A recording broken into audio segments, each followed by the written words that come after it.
La presidenta del Banco Nuevo de los BRICS, el Banco de Desarrollo de los BRICS, Dilma Rousseff, por cierto, brasileña, informó que dicha entidad destinará 1.115 millones de dólares para la reconstrucción del Estado brasileño de Río Grande do Sul, devastado por las peores inundaciones de su historia.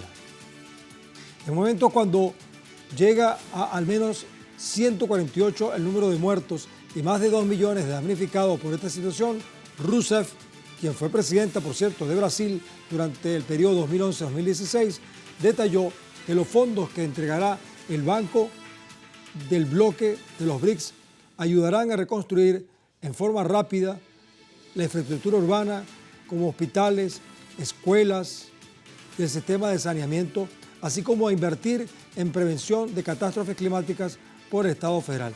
Recuerden, la ubicación de Río Grande do Sul está en esta parte de acá, justamente en la parte sur de Brasil, muy cerca de Uruguay.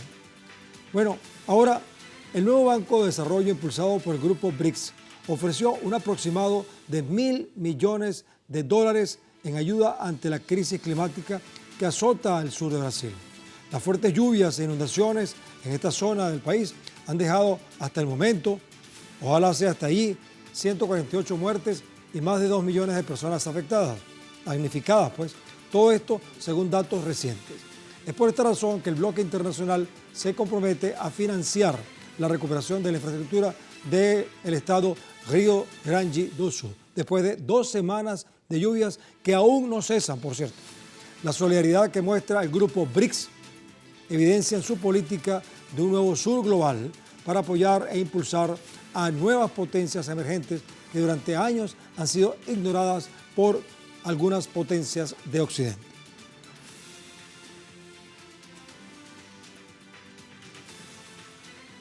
Pero como ustedes saben, los que han seguido este programa, nosotros hacemos una encuesta.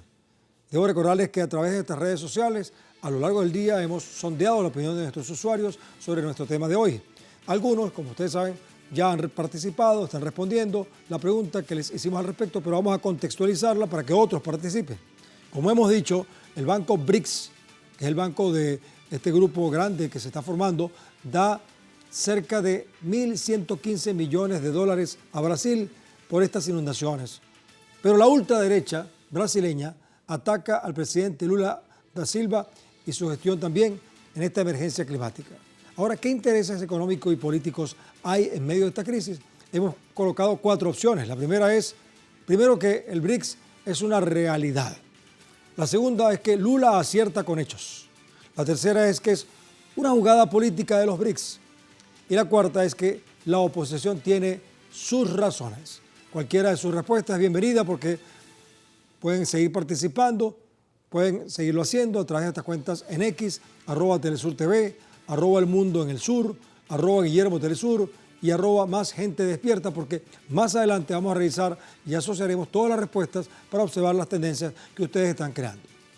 Justamente para acercarnos más a los hechos, a la realidad. Por supuesto que nunca vamos a tocar el fondo del asunto, pero siempre buscamos a alguien que esté más cerca, como es el caso en esta oportunidad de Fabio Borges, economista con maestría en Relaciones Internacionales y en doctorado en Sociología por la Universidad Estadual Paulista.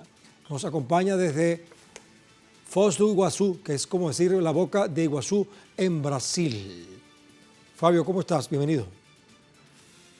Buenas noches, un gusto hablar con usted, Guillermo. Bien, mira, queremos que nos ayudes un poco a identificar, a diagnosticar, de acuerdo con tu percepción de brasileño, qué crees que pasó en Río Grande y además de eso, cómo observas el apoyo de los BRICS. Me parece que es una muestra de cómo el mundo, dentro de la tragedia, está ofreciendo señales de cambio. ¿Qué crees tú?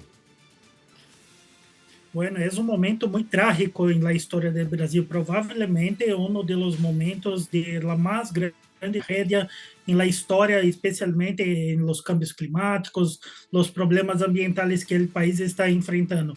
Para se tener una idea, el estado, y como ustedes llaman departamento, ¿no?, de Rio Grande do Sul, tiene más de 350 municipios y ahí 340 sufriram inundação. Seria um tamanho mais ou menos de um país como a Alemanha. Imagine um país como a Alemanha totalmente inundado.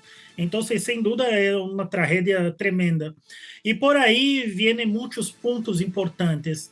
Como você bem falou, a extrema-direita tenta sacar algum proveito desse desastre para se fortalecer como uma oposição a Lula e a outros movimentos também de esquerda. Pero es de uma insensibilidade tremenda e muito peligrosa essa posição da extrema-direita também. Pero es muy coherente con la posición de la extrema derecha de Estados Unidos y de otros lugares, por ejemplo, con el negacionismo de los cambios climáticos. Entonces hubo una suma de factores para que esa tragedia sea de esta magnitud. Hubo mucha negligencia, una destruição de las políticas ambientales del departamento de Rio Grande do Sul por parte de seu governador, Eduardo Leite, com muita flexibilização das leis ambientais. Não houve um plano de contingência para esses momentos desastrosos, um pressuposto baixíssimo para enfrentar essas situações que são cada vez mais frequentes, então há que se preparar para elas. Então, com o discurso neoliberal e da extrema-direita negacionista, seguramente os problemas são muito mais profundos e a tragédia é muito mais profunda de lo que se imaginava. Então, toda a solidariedade, seja interna do Brasil, de los movimentos sociais, de los outros departamentos de Brasil, do governo federal, e a ajuda internacional também, todo é muito bem-vindo, porque não será um processo fácil de reconstrução de um território desta magnitude.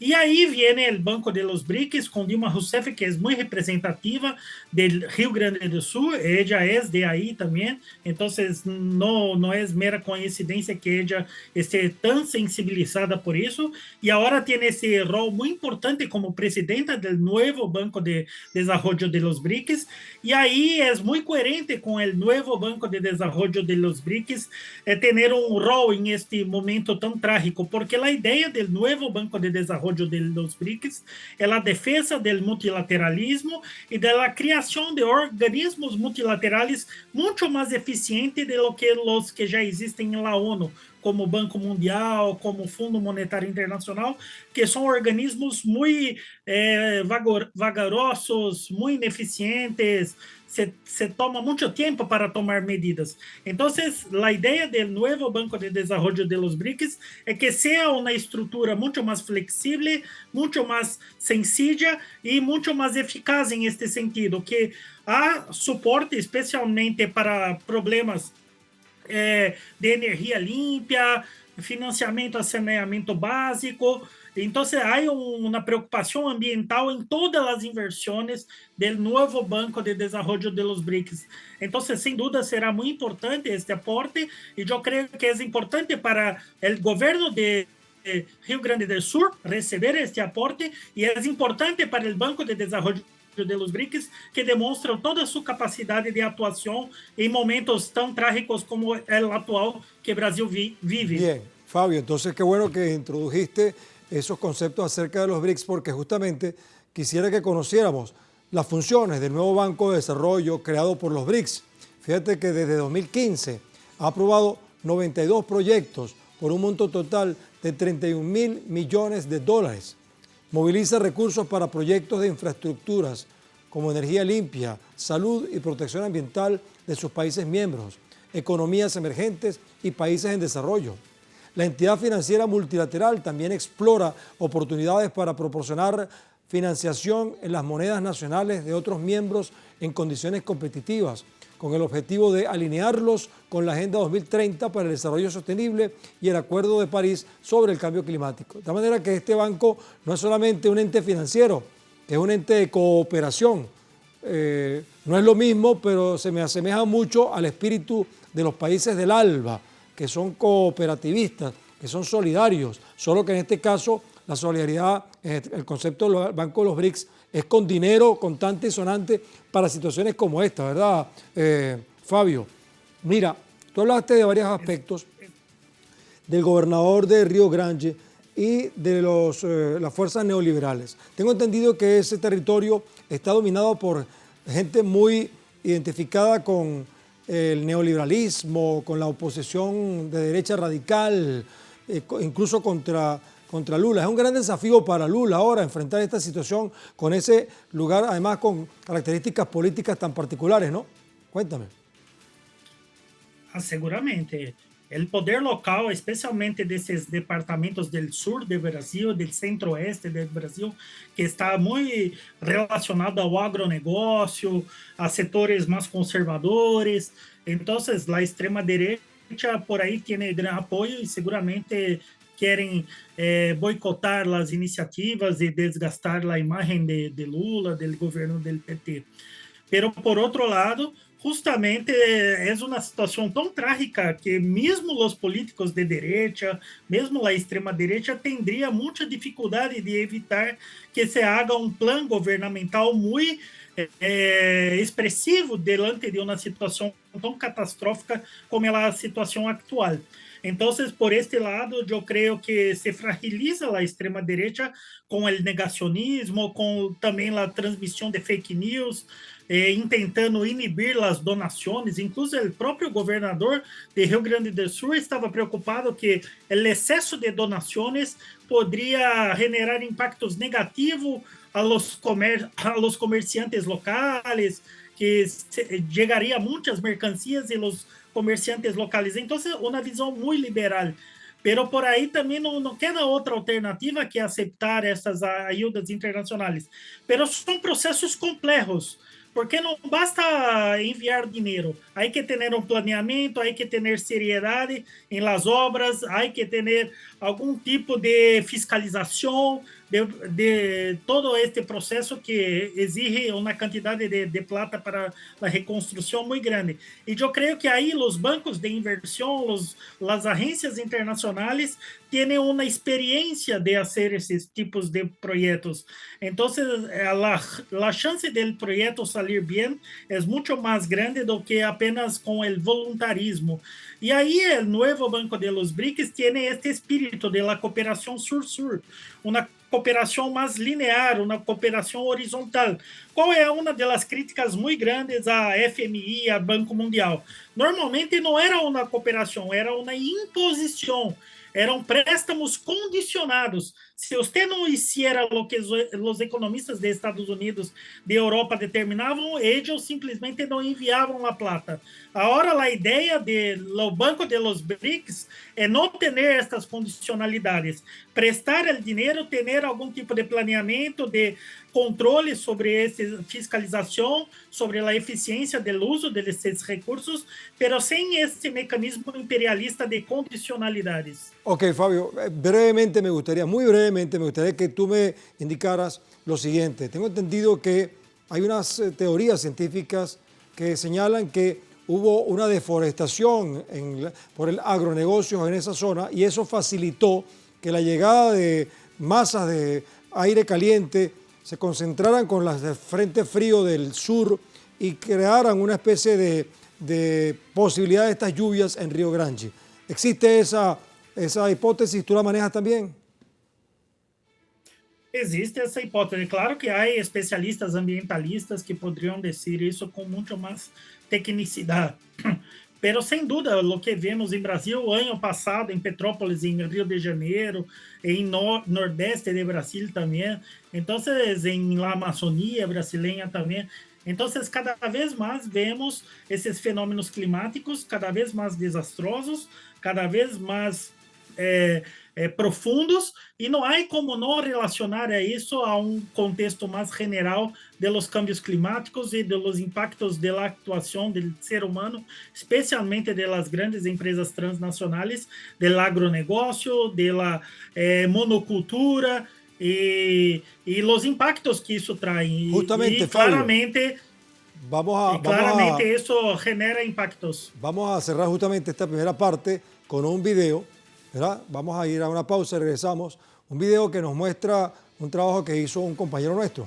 Porque muchos se preguntan, ¿por qué se inundó Río Grande do Sul? Bueno, nuestro corresponsal en Brasil, uno de ellos, Ignacio Nacho Lemus, nos explica cómo este desastre natural está conectado a la acción humana, porque cada descuido ecológico en un lugar del planeta genera efectos nocivos en otros espacios. Aquí vamos a observar por qué debemos cuidar el mundo desde el sur. Vean esto. ¿Por qué se inundó Río Grande do Sul? El temporal histórico en el sur de Brasil confirmó las alertas de científicos, ambientalistas e indígenas. Hay que tomar medidas urgentes contra el cambio climático. 2023 fue el año más caliente en el planeta Tierra desde que existen registros. La temperatura del océano Atlántico aumentó por el fenómeno El Niño y el calentamiento global que generan las emisiones de gases de efecto invernadero contra la atmósfera.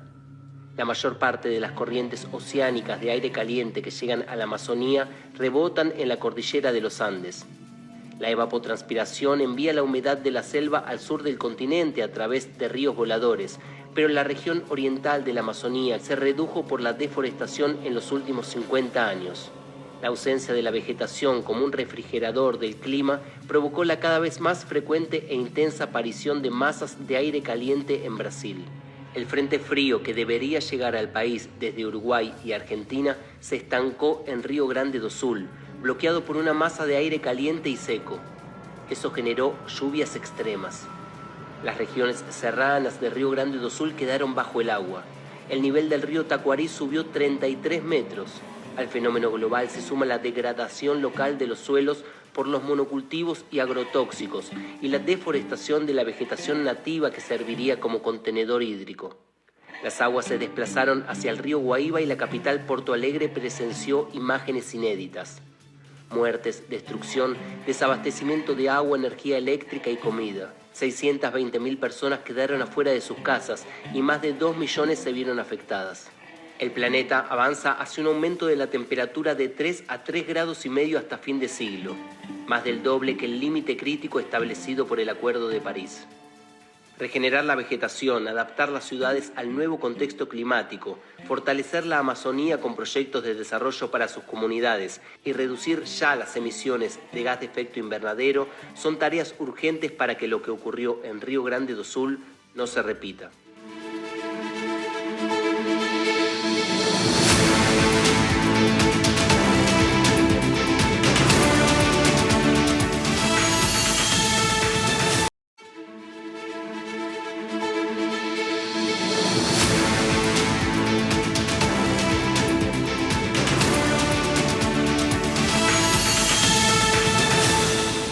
Ahora, fíjense ustedes, tras la gestión de Bolsonaro, de Jair Bolsonaro, que ubicó a Brasil de espaldas de los programas sociales en beneficio de las grandes mayorías, con grandes retrocesos institucionales, el actual presidente Luis Ignacio Lula da Silva ha debido sortear las dificultades para sacar adelante un nuevo proyecto de país.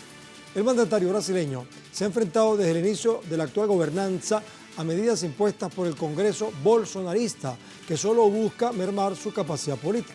El presidente de la Cámara de Diputados, acostumbrado a exigir cargos políticos para la bancada de centro y centro-derecha, a cambio de ministerios y reacomodo de recursos destinados a los más vulnerables, ostentó su cuota de poder al presentarle al dignatario da Silva más dificultades en cuanto a la aprobación de disposiciones progresistas. Entre tanto, estas acciones han girado en torno a aprobar o no enmiendas parlamentarias que lleven a la creación de reformas tributarias justas y, por supuesto, el retorno del empoderamiento popular. Vamos de inmediato a hablar de estas y otras cosas más con otro invitado. Hemos convocado a Breno Altman, periodista y director del portal brasileño Opera Mundi. Nos acompaña desde São Paulo y, bueno, tiene una gran experiencia sobre esto. ¿Cómo estás, Breno? Bienvenido.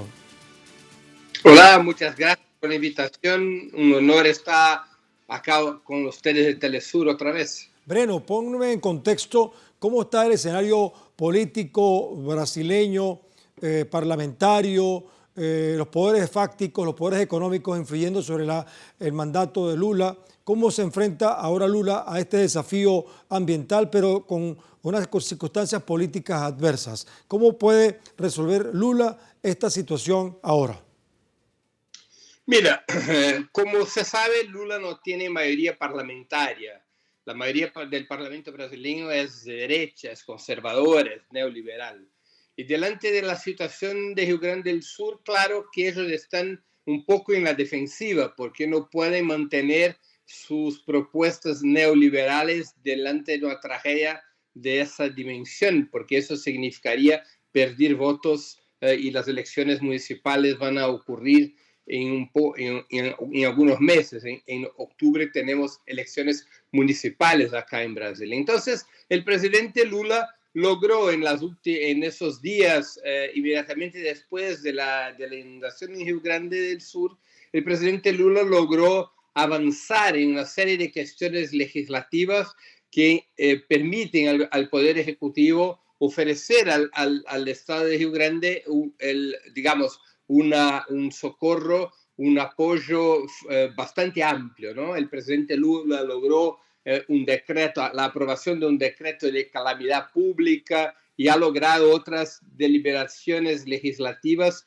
que permiten al gobierno los recursos para esa situación de emergencia en Rio Grande. Entonces, en ese momento específico, el gobierno se maneja bien delante de la crisis ambiental, el gobierno se maneja bien delante del presupuesto necesario para la primera etapa de socorro a Rio Grande, porque hay una segunda etapa mucho más complicada, que es la reconstrucción del Estado. Sí, Breno, a mí me gustaría que observáramos un detalle que no es menor, porque el Congreso de Brasil debatió en diciembre pasado para restablecer los artículos más relevantes sobre las tierras ancestrales contempladas en los derechos indígenas. Esto es muy importante. El reglamento estuvo basado en el marco legal que describe y gestiona los territorios indígenas, además de reconocer estas comunidades sobre los derechos históricos como ocupantes naturales reconocidos desde 1988. En este contexto, el Congreso, de mayoría derechista, como tú lo acabas de decir, eliminó el veto del presidente Lula da Silva sobre la ley conservadora para permitir el avance del agronegocio y la minería. Con respecto a esto, Breno, entonces, ¿en qué estatus estamos? ¿Quién está ganando esta batalla? ¿La Pachamama con sus indígenas o el capitalismo con los agronegocios? Yo no tengo duda que es el capitalismo con el agronegocio, ¿no? En términos estructurales. El gobierno trata de contener ese avance en lo que puede en términos ejecutivos, pero en términos legislativos, de acá en Brasil, el Parlamento tiene mucho poder, tiene un poder muchas veces superior al presidente de la República. El Parlamento sigue aprobando leyes que favorecen a ese avance del agrobusiness, que favorece el avance de la ganadería, que favorece el avance de la plantación de soyas y otros tipos de culturas que hechas de forma extensiva acaban por provocar daños brutales al medio ambiente, a las sábanas y a toda, digamos, el ecosistema brasileño. Y eso está en la origen, eso está parcialmente en la origen de catástrofes como las que han ocurrido en Rio Grande del Sur. O sea, es el tema del avance del capitalismo y del agrobusiness sin contención, sin reglas, sin normatización por un lado, y por otro lado la lógica del Estado mínimo del neoliberalismo, en la cual no hay, por ejemplo, presupuestos, recursos para obras fundamentales de prevención climática, de prevención a situaciones como las que vivimos en Rio Grande del Sur. Entonces, eso es la contradicción, una de las contradicciones acá en Brasil. O sea, el gobierno está bastante limitado por la acción del Parlamento, el Parlamento está controlado por el agrobusiness, está controlado por los latifundistas, por esos intereses. Sin embargo, Breno, fíjate tú que vamos a recordar que una de las victorias, si se puede llamar así, en la gestión del gobierno de Luis Ignacio Lula da Silva fue la aprobación de la reforma tributaria, ¿recuerdas? En diciembre de 2023, el Congreso aprobó una reforma del sistema de impuestos que buscaba desburocratizar y hacer más transparente el cálculo de los impuestos, reduciendo las desigualdades sociales. Para el gobierno de Lula da Silva, se trata de promover que sean los más adinerados quienes tributen la mayor cantidad al Estado, en lugar de desestabilizar económicamente al sector popular. Sin embargo, es la extrema derecha la que se opone a estos principios, por supuesto, y pese al avance del Parlamento, se mantienen los intentos por impedir que la ley se ejecute. Así que bueno, otro factor más para discutirlo. Breno, Lula quiere hacer justicia con los más pobres y también con los más ricos para que paguen más, pero ahí está, hay una tranca. ¿Qué crees tú que va a pasar allí? Mira, estoy de acuerdo con la origen, la razón de tu pregunta, y digo más, hay que comprender que la reforma tributaria que se ha aprobado el año pasado es una parte de la reforma tributaria, solamente lo que tiene que ver con la simplificación de los tributos sobre el consumo, y esa parte de la reforma tributaria era de interés de muchos grupos empresariales. No se está hablando aún de una reforma tributaria que pueda lograr lo que ha prometido el presidente Lula en la campaña electoral, que es poner los ricos en el impuesto sobre la renta. Esa etapa de la reforma tributaria aún ni siquiera empezó en el Parlamento, ¿no? O sea, estoy acá hablando de los impuestos sobre la fortuna, sobre herencias, los impuestos sobre ganancias y distribución de dividendos. Nada de eso está presente en la reforma tributaria que ha sido aprobada el año pasado. Eso tiene que ver con una otra etapa de la reforma tributaria que siquiera ha empezado. Y eso va a ser una lucha muy dura en el Parlamento entre lo que va a proponer el gobierno y lo que se va a lograr de aprobación, lo que se va a ser aprobado en el Parlamento, porque en el Parlamento hay un control muy fuerte de la derecha, y la derecha representa esos grandes grupos empresariales, ¿no? Entonces, Breno, por lo visto, entonces la ayuda de afuera es muy importante para Lula con el caso de los BRICS, ya que por dentro la cosa no está muy clara. Yo quisiera que te quedaras, Breno Altman, viendo lo que vamos a observar ahora, porque hicimos una encuesta al principio del programa con nuestros usuarios para ver qué piensan. Voy a recontextualizar la pregunta. El Banco de los BRICS da 1.115 millones de dólares a Brasil por las inundaciones, pero la ultraderecha ataca al presidente Lula da Silva y su gestión en la emergencia climática. ¿Qué intereses económicos políticos hay en medio de esta crisis? Bueno, hemos colocado 4 opciones. La primera opción obtuvo 53% de los usuarios, que es el BRICS es una realidad. Eso es lo que piensa la mayoría de nuestros usuarios. La otra opción que colocamos es que Lula acierta con los hechos. Ahí hay un 20%, una quinta parte de los usuarios. 20% piensa que hubo una jugada política de los BRICS, otra quinta parte. Y 7% piensa que la oposición tiene sus razones. Bueno, tú puedes de repente asociar todas las respuestas y tenemos una visión global de cómo piensan nuestros usuarios. Hasta la próxima, Breno. ¿Te llevas esa impresión? Muchas gracias, muchas gracias. Y para adelante con tu ópera mundi, que sé que es muy polémica. Adelante. Bueno, mira, como hemos visto, la falta de conciencia por parte del incontrolado agronegocio capitalista en Brasil, por ejemplo, motivó la reducción de la capa vegetal en la Amazonía, que hubiera impedido que voluminosas masas de vapor de agua se concentraran justamente sobre Río Grande do Sul. Situaciones similares se han presentado y pudieran estarse ocurriendo ahora en cualquier parte del planeta. Ahora, cada cierto tiempo, nuestro planeta nos da poderosos pero trágicos mensajes acerca del impacto que produce la mala conducta humana sobre el ecosistema. Pero cada vez que la Tierra se expresa, aunque no sepamos que la naturaleza tenga ideología, lo que observamos es que cada situación como la que se presentó en Río Grande do Sul aparece irremediablemente y observamos que los responsables son actores aparentemente anónimos, pero quienes son parte de una misma cofradía, cuyo emblema es el capitalismo, que por naturaleza es desmedido e incontrolado.